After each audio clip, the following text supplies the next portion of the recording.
खुशामदीद। पिछली वीडियो में मैं बड़ी जल्दी से मैंने ख़त्म किया था और मैंने एक प्रॉब्लम सॉल्व करना शुरू किया था, लेकिन मुझे एहसास हुआ कि ये प्रॉब्लम को इतना छोटा सा नहीं है, उनके इसको अच्छा खासा टाइम लग जाएगा। तो और इसीलिए मैंने अब एक नई वीडियो तैयार की है और मैं चाहता हूं कि आप न्यूटन के जो लॉ ऑफ ग्रेविटेशन है इससे ज़्यादा बेहतर तौर पर आगाह हो जाए, फेमिलियराइज हो जाए, अपने आप को फेमिलियराइज कर रहे। तो मैंने ये बात शुरू की थी कि हम एक किसी और प्लैनेट पर, किसी और सैयारे पर हैं जिसका कि रेडियस है ज़मीन के मुकाबले में हाफ है और मास भी ज़मीन के मुकाबले में हाफ है। और ये जो ब्लू कलर से मैंने बनाया है, ये मैंने बनाई है ज़मीन, यानी कि ये प्लैनेट अर्थ है। और ये जो दूसरा एक और मैं सैयारा बनाने जा रहा हूं, एक और प्लैनेट बनाने जा रहा हूं, ये ग्रीन कलर में, इसको मैं स्मॉल अर्थ या कोई और छोटा सैयारा प्लैनेट बनाने जा रहा हूं। और इसका जो रेडियस है वो ज़मीन के रेडियस से हाफ है और इसका मास भी वो हाफ रेडियस ज़मीन के मास से हाफ है। अब सवाल ये कि अगर कोई शख्स फर्ज कर लीजिए कि मैं यानी सलमान खान जो है वो इस ज़मीन पर खड़ा हुआ हूं और इस दूसरे छोटे सैयारे की सरफेस पर, इसकी सतह पर खड़ा हुआ हूं, तो मुझ पर फोर्स ऑफ अट्रैक्शन का क्या फ़र्क होगा अगर मैं इन दोनों सैयारों पर, दोनों प्लैनेट्स पर। तो सबसे पहले मैं मालूम करूंगा कि ज़मीन पर एफ ई आप देखिए, एफ ई में आपको पता है ग्रेविटेशनल कांस्टेंट आया, मास क्योंकि मैंने एम एस स्मॉल प्लैनेट के लिए कर दिया तो मैं एम चलिए मास ऑफ मी, ये मेरा मास हो गया एम, और ये हो गया एम ई यानी कि मास ऑफ अर्थ, और ये ज़मीन का रेडियस है, ये ज़मीन का रेडियस है। सेंटर ऑफ मास यानी कि मेरा सेंटर ऑफ मास का फासला ज़मीन के सेंटर ऑफ मास से, अगरचे मैं कोई छोटे कद का भी नहीं हूं, लेकिन जो ज़मीन का रेडियस है या ज़मीन के सेंटर ऑफ मास का मुझसे जो फासला है वो इतना ज़्यादा है कि उसके मुकाबले में मेरे सेंटर ऑफ मास का जो लेंथ है, जो दूरी को काउंट नहीं करती, तो ये रेडियस ऑफ अर्थ जो है ये इसका स्क्वायर आ गया हमारे पास। हम पिछली वीडियो में इस चीज़ को देख चुके हैं अच्छी तरह से। अब जो फोर्स है मेरे और ज़मीन के दरमियान वो कितनी होगी ये आपको मालूम हो गया। अब मैं दूसरे प्लैनेट पर आ गया हूं, ये मैंने ग्रीन से लिखना शुरू कर दिया है इसको। तो अब ये देखिए, ये इसमें आया यूनिवर्सल ग्रेविटेशनल कांस्टेंट, मेरा मास वह दूसरे सैयारे पर भी वही का वही रहेगा, वो चेंज नहीं होगा। अलबत्ता दूसरा जो प्लैनेट है इसका जो मास ये हाफ है, ये देखिए स्मॉल प्लैनेट का जो मास है, मैंने शुरू में ही आपको बताया था कि ये half of the mass of earth है, तो ये हाफ एम ई हो गया मेरे पास, डिवाइडेड बाय, जबकि इसका रेडियस जो है वो ज़मीन के रेडियस के मुकाबले में आधा है, यानी कि ये हो जाएगा 1/2 radius of the earth squared, यानी 1/2 आर ई स्क्वायर्ड, ये हो गया। अब हम इसको सिंप्लीफाई करते हैं ताकि हम किसी नतीजे पर पहुंच सके। तो जाहिर बात है कि हाफ ये बाहर आ गया, जी कांस्टेंट अंदर आ गया, मेरा मास आ गया और मास ऑफ अर्थ आ गया। इसके नीचे ये हाफ का स्क्वायर होता है 1/4 और आर ई जो है ये हो गया आर ई स्क्वायर्ड। अब ये डिनोमिनेटर में 1/4 है, जब ये मल्टीप्लाई होगा ऊपर के 1/2 से तो ये पलट जाएगा ऊपर जाके, तो ये मेरे पास हो जाएगा 2, मेरे पास न्यूमरेटर में 2 रह जाएगा। सिंपल मैथ है, आपको इससे बहुत ज़्यादा परेशानी नहीं होगी। तो छोटे जो प्लैनेट के और मेरे दरमियान जो फोर्स ऑफ अट्रैक्शन है, फोर्स ऑफ ग्रेविटेशन है, वो है 2 टाइम्स जी एम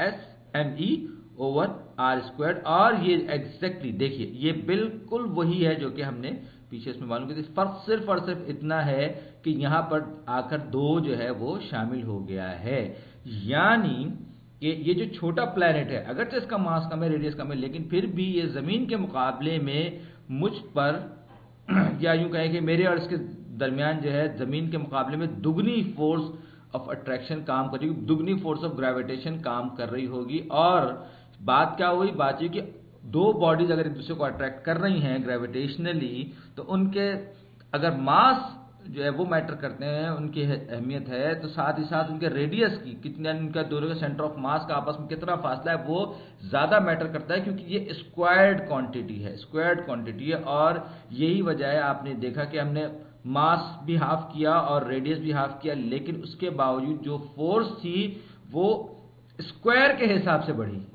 यानी कि अब ये डबल हो गई वो फोर्स जो थी, क्योंकि रेडियस जो है वो ज्यादा मैटर करता है, वो स्क्वायर्ड क्वांटिटी है। ये बड़े जहन में रखने वाली बात है। रेडियस जो है वो मास के मुकाबले में ज्यादा असरअंदाज हो रहा है, यानी कि डिस्टेंस जो है वो ज्यादा असरअंदाज हो रहा है। अब इसी तरह की जो चीजें हैं आप जब करते रहते हैं, और एक जो बड़ी दिलचस्प बात है कि जब हम सेंटर ऑफ मास वगैरह के का फासला लेते हैं एक दूसरे से, और हमसे ये अक्सर कहा जाता है कि जनाब ये जो चीजें एक दूसरे को अट्रैक्ट कर रही हैं, तो होता ये नहीं है कि फला चीज फला को अट्रैक्ट कर रही है, ये एक चीज दूसरी को अट्रैक्ट कर रही है, बल्कि वो दोनों की दोनों अट्रैक्ट हो रही होती हैं एक कॉमन सेंटर ऑफ मास की तरफ। ये बात याद रखिए। ये देखिए ये जमीन आई, और इस जमीन में ये कोई स्पेसशिप है जो कि ये मूव कर रहा है, ये इधर हरकत कर रहा है, और जमीन इसको खींच रही है। यूं कहे कि ये हम ये कहते हैं कि ये जमीन इसको खींच रही है, लेकिन असल में इन दोनों के दरमियान जो फोर्स ऑफ अट्रैक्शन है ये वो है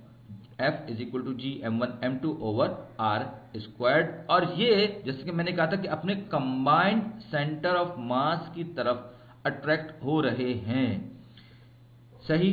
अब ये देखिए कि ये न्यूटन का जो लॉ है, ये असल में बात ये है कि इक्वल एंड हम जब कहते हैं कि किसी भी एक्शन का रिएक्शन जो है इक्वल एंड अपोजिट डायरेक्शन में होता है, तो इसका मतलब क्या हुआ? इसका मतलब ये कि जितनी फोर्स जमीन इस चीज पर लगा रही है, स्पेसशिप पर लगा रही है, उतनी ही फोर्स ये स्पेसशिप भी जमीन पर लगा रही है। लेकिन हकीकत ये है कि ये दोनों के दोनों अपने कंबाइंड सेंटर ऑफ मास की तरफ अट्रैक्ट हो रहे हैं। अब फर्ज कर लीजिए कि ये जो फोर्स लग रही है इस बॉडी पर, ये 1 मिलियन न्यूटन्स की फोर्स है। ग्रेविटेशनल पुल की बात कर रहा हूं मैं। ये सेंटर ऑफ अर्थ है, और ये भी जाहिर बात है कि ये जो इस पर भी एक फोर्स लग रही है जो कि अपोजिट डायरेक्शन में है, यानी कि शिप भी खींच रही है और अर्थ भी खींच रही है, यानी इन दोनों के दरमियान एक कुव्वत है। लेकिन इन दोनों का जो कंबाइंड सेंटर ऑफ मास है, दरअसल ये दोनों के दोनों उसकी तरफ अट्रैक्ट होंगे। और स्पेसशिप के मुकाबले में जमीन का सेंटर ऑफ मास जब आप कंबाइन करेंगे इसको, तो जमीन का मास इतना ज्यादा है कि जब हम इसका कंबाइंड सेंटर ऑफ मास लेंगे तो बहुत मामूली सा जमीन के एक्चुअल सेंटर ऑफ मास की तरफ से थोड़ा सा हटेगा, बहुत ही मामूली सा। तो हम ये कहेंगे कि ये जो चीज है ये अट्रैक्ट होगी अपने कम मास की वजह से, ज्यादा इसमें एक्सेलरेशन पैदा होगा, और ये जो है जमीन की तरफ आके गिरेगी उस फोर्स ऑफ अट्रैक्शन की वजह से। और इसी तरह से अगर फर्ज करिए स्पेस में दो अफराद भी मौजूद हों स्पेस में, तो उनके दरमियान भी ग्रेविटेशनल फोर्स होगी। ये मजाक आप समझ रहे हैं इसको, ये मैं मजाक ही कर रहा हूं, लेकिन इस मजाक में हकीकत है। इन दोनों अफराद के दरमियान कुव्वत होगी। जाहिर बात है आप ये देखिए कि आप अगर इस फॉर्मूले को देखें तो फर्स्ट मास सेकंड मास इनके दरमियान रेडियस, इनके दरमियान डिस्टेंस का स्क्वायर्ड। तो इसका मतलब क्या हुआ कि अगरचे दो अफराद के दरमियान force of attraction, force of gravitational attraction बहुत ही कम होगी, लेकिन बहरहाल होगी। आप इस बारे में सोचते रहिए। मैं आपसे इजाजत